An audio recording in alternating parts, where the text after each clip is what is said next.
Vaccine को लेके, corona की वैक्सीन को लेके इस वक्त पूरे देश में हाहाकार मचा हुआ है। सारे देश में राज्य सरकारें इंतज़ार कर रही हैं कि कब उनके लिए वैक्सीन मिले और कब वो अपने पूरी आबादी को वैक्सीनेट करने का काम शुरू करें तेज़ी से। आज हालात ये हो गए हैं, लेकिन केंद्र सरकार के मिसमैनेजमेंट की वजह से, कि युवाओं की वैक्सीन देश में किसी भी राज्य को नहीं मिल रही। 18 से 44 साल के युवाओं की वैक्सीन देश में जहां भी थोड़ी थोड़ी सप्लाई हुई थी, सब लगभग खत्म हो गई और सरकारों को 18 से 44 साल वाले युवाओं के लिए जो वैक्सीन के सेंटर लगाए थे वो सब बंद करने पड़ रहे हैं। दिल्ली में बंद हो गए।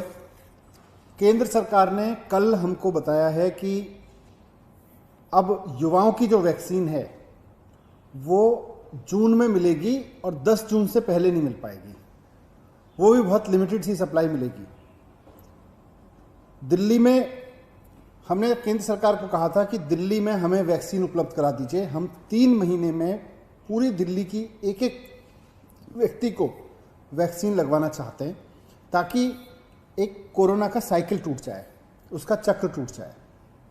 लेकिन मैं बार बार कहता रहा हूं कि विदेशों में भेज दी, समय पर ऑर्डर नहीं किए, विदेशों से वैक्सीन के ऑर्डर नहीं किए, देश में जो वैक्सीन बन रही थी उसके बारे में समय पर चेत के काम नहीं किया, और आज उसका नतीजा है कि वैक्सीन नहीं है। आज सब भटक रहे हैं। दिल्ली में 92 लाख युवा हैं। ये जो 18 से 45 साल की उम्र के युवा हैं, इनकी संख्या दिल्ली में 92 लाख है। इनके लिए हमको 1,84,00,000 डोजेज चाहिए वैक्सीन की। सेंट्रल गवर्नमेंट ने हमें अप्रैल में केवल 4.5 लाख डोज दी। 1,84,00,000 चाहिए। अप्रैल में केवल 4.5 लाख डोज दी, मई में 3,67,000 डोज दी और जून में करीब 5.5 लाख डोज देने का एस्टिमेट दिया है। वो भी अभी 10 जून से देंगे। अगर इन 92 लाख युवाओं को कोरोना से सुरक्षित करना है, इनको बचाना है, कहते हैं कि युवा देश की एनर्जी है, देश की इस ताकत को बचाना है, तो एक ही तरीका है कि इनको वैक्सीन लगाई जाए। एक ही तरीका है कि एक एक युवा को वैक्सीन उपलब्ध कराई जाए और उसको दोनों डोज लगा के उसको सुरक्षित घोषित कर दिया जाए। लेकिन केंद्र सरकार कुंडली मार के वैक्सीन के डिस्ट्रीब्यूशन पे बैठी है। कहने के लिए तो कह रही है, हमने राज्य सरकारों को कह दिया है कि खुलेआम ले लीजिए, आप खरीद लीजिए, लेकिन उसके बाद संख्या तय कर रही है कि आप 50,000 से ज़्यादा नहीं खरीद सकते, आप 1 लाख से ज़्यादा खरीद नहीं सकते, आप 1.5 लाख से ज़्यादा खरीद नहीं सकते।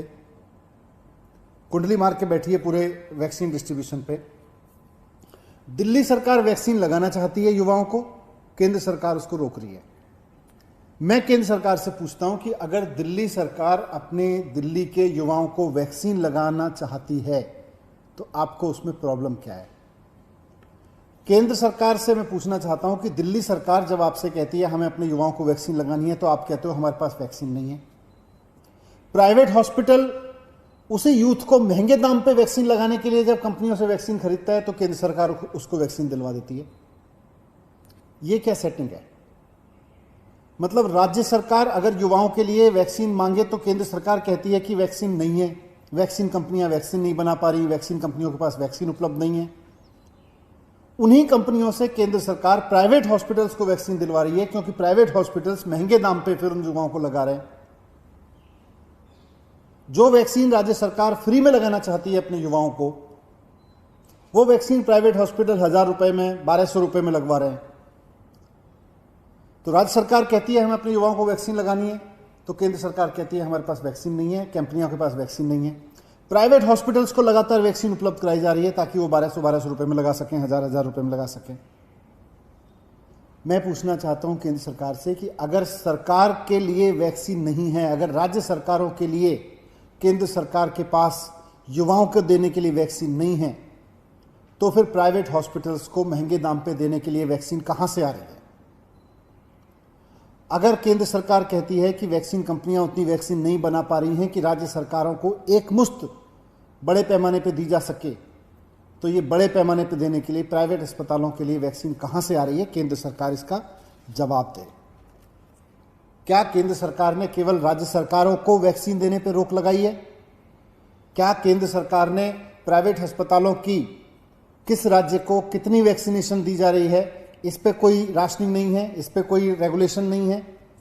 केंद्र सरकार पूरा डेटा रखे, किस राज्य को कितनी दी जा रही है, केंद्र सरकार प्राइवेट अस्पतालों को कितनी वैक्सीन दिला रही है, ये सारा डेटा केंद्र सरकार को रखना चाहिए। एक तो ये मुद्दा मुझे वैक्सीन के संबंध में रखना था। दूसरा, कल जीएसटी की मीटिंग हुई, जीएसटी काउंसिल की मीटिंग हुई। जीएसटी काउंसिल ये तय करती है कि देश में किस चीज़ पर कितना टैक्स लगेगा।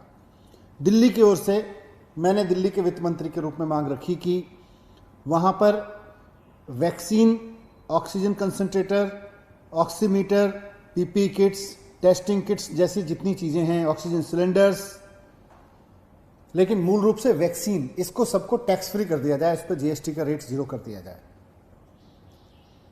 लेकिन भारतीय जनता पार्टी के कुछ वित्त मंत्रियों ने इसका विरोध किया। पश्चिम बंगाल ने इसका समर्थन किया, पश्चिम बंगाल ने भी यही मांग रखी, पंजाब ने भी यही मांग रखी, छत्तीसगढ़ ने यही मांग रखी, तमिलनाडु ने यही मांग रखी, झारखंड ने यही मांग रखी, यहां तक कि भारतीय जनता पार्टी के कुछ वित्त मंत्रियों ने भी, 2-3 वित्त मंत्रियों ने यह मांग रखी कि वैक्सीन पर टैक्स का रेट 0 कर दिया जाए, ताकि देश का आम आदमी वैक्सीन लगवा सके। उसके ऊपर अगर वो प्राइवेट में भी जा रहा है, राज्य सरकारें भी मान लो लगवा रही हैं, तो वैक्सीन से, इस वक्त वैक्सीन पैंडेमिक, इसको महामारी से लड़ने की सबसे बड़ी दवाई है। इससे पैसा कमाने के ना सोचें, पैसा कमाने की जगह हम ज़्यादा से ज़्यादा लोगों तक वैक्सीन पहुंचाने की सोचें। इसलिए इसको टैक्स फ्री कर दिया जाए पूरे देश में वैक्सीन को। लेकिन भारतीय जनता पार्टी के कई वित्त मंत्रियों ने इसका विरोध किया। उन्होंने कहा नहीं, टैक्स तो लगना चाहिए वैक्सीन पे, पल्स मीटर पे, ऑक्सीमीटर पर टैक्स तो लगना चाहिए। ऑक्सीजन कंसंट्रेटर आज तो आम आदमी घर में खरीद के भी रख रहा है, सिलेंडर ऑक्सीजन का, PP kits, testing kits, ventilator, इन सब पे टैक्स तो लगना चाहिए। इतने सारे वित्त मंत्रियों ने कल मांग की कि इस पे टैक्स फ्री कर दिया जाए, लेकिन भारतीय जनता पार्टी के कई वित्त मंत्री इस पे अड़े रहे कि नहीं, इस पर टैक्स लगना चाहिए, इसको टैक्स फ्री नहीं करना चाहिए। इसकी वजह से कल फैसला नहीं हो सका इस पे। नहीं तो कल इस देश में वैक्सीन भी टैक्स फ्री हो जाती पूरे देश में, और कल वेंटिलेटर से लेके oximeter, oxygen concentrator, oxygen cylinder, सारी चीज़ें टैक्स फ्री हो जाती।